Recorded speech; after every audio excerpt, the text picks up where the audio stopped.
Today, Minneapolis Mayor Jacob Frey delivered his 2024 budget address. He shared his remarks before the City Council at the Chambers and City Hall. Let's take you there now and hear what he had to say. This budget marks our first full two-year budget cycle. The second of any two-year budget cycle is largely geared toward following through on commitments that have already been made. That's the case here.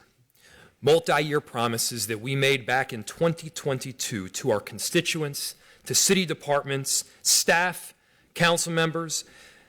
These commitments are kept, and they will be reflected in this proposed 2024 budget. For example, last year, we promised to increase funding for our behavioral crisis response program.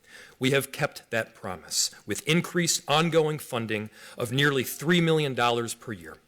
The program is now rightfully housed within our Office of Community Safety, along with our other essential safety services.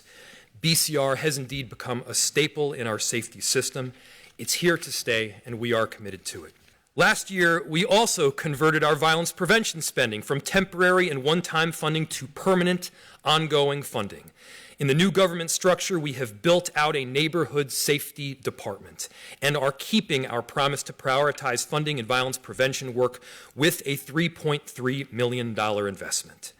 In terms of housing, we included a promise last year to maintain historic levels of funding in our Affordable Housing Trust Fund for a total of $18 million in 2024. To keep up production and leverage the massive state housing resources that will be coming available this year. Another promise we have kept, our anticipated levy increase for this year. Last year, we anticipated that the budget levy increase for this year would be 6.2%. That's it, no higher. We've held firm at 6.2% for the levy increase this year. Not only does this budget keep promises, it lays out generational investments in the city we love. It lays out a plan for the future. Making these investments and standing by them for the long haul will take courage, but the ideals set in this budget are more than just courageous. They're realistic. So today, as we complete our first two-year budget cycle, we sit where courage meets reality. Through this budget, we're positioning Minneapolis for progress on both courageous new work and bedrock government service. We need to do both, and we need to do both well. There are areas where council members had unanimous feedback. For example, setting aside direct funding for the legislative department at the city. So we've done that in this budget. We included investments in constituent services planning, audit and evaluation work, new legislative attorneys, data practices and records, and in the elections division. Council President Jenkins wanted intentional dollars set aside for planned and future work at George Floyd Square, including art preservation and community engagement. That's in this budget to the tune of almost $720,000. Council Vice President Paul Massano pushed for a direct investment in neighborhood organizations, the heartbeat of our city. We made sure that $420,000 of new funding for neighborhoods was in this budget, increasing the base budget for each neighborhood across the city from $10,000 to $15,000. Council members Payne and Shugtai were vocal supporters of stronger climate action.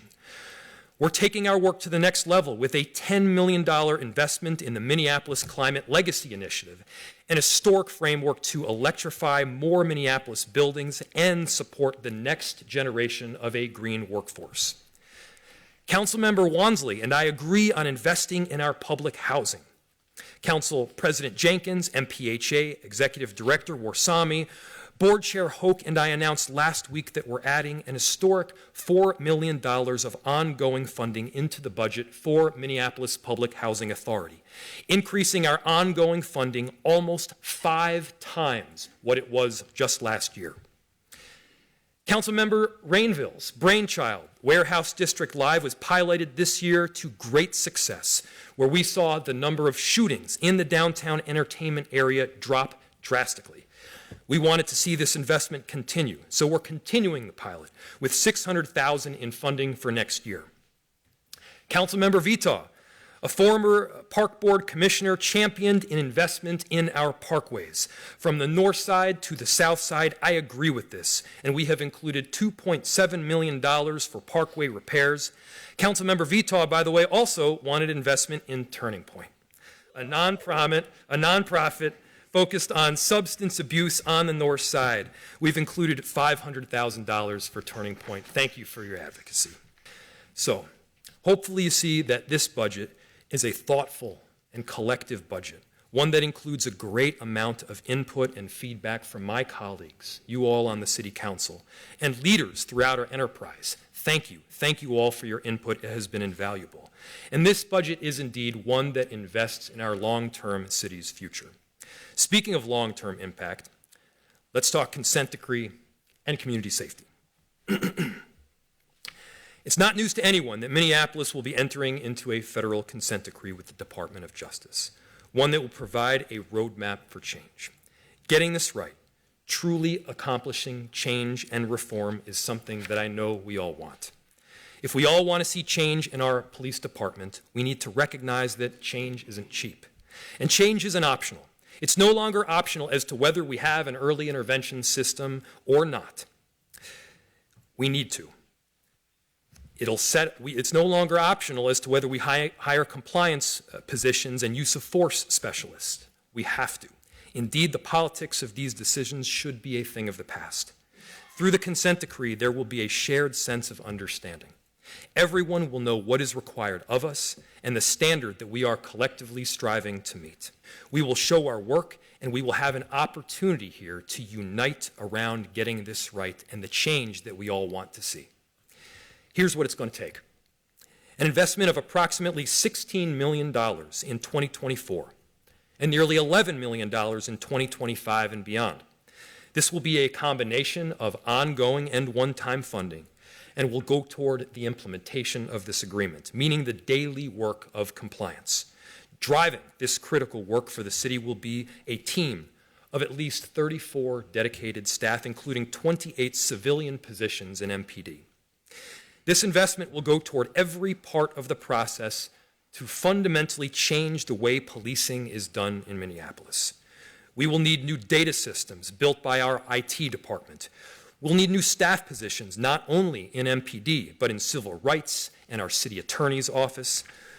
We need assessments of our current facilities. We will provide more officer wellness programs and support, and we are going to need to cover the cost of an independent monitor. Getting this right will demand every ounce of determination and commitment from this local government and every ounce of commitment that we have across every level of leadership. Remember the Minneapolis Safe and Thriving Communities report we unveiled recently? Well, we're investing in the recommendations and adding 3 new positions in OCS to oversee the work. This is just the start of implementing the recommendations from this report, and we are committed to continuing safety innovation work, including our Safety Beyond Policing initiatives.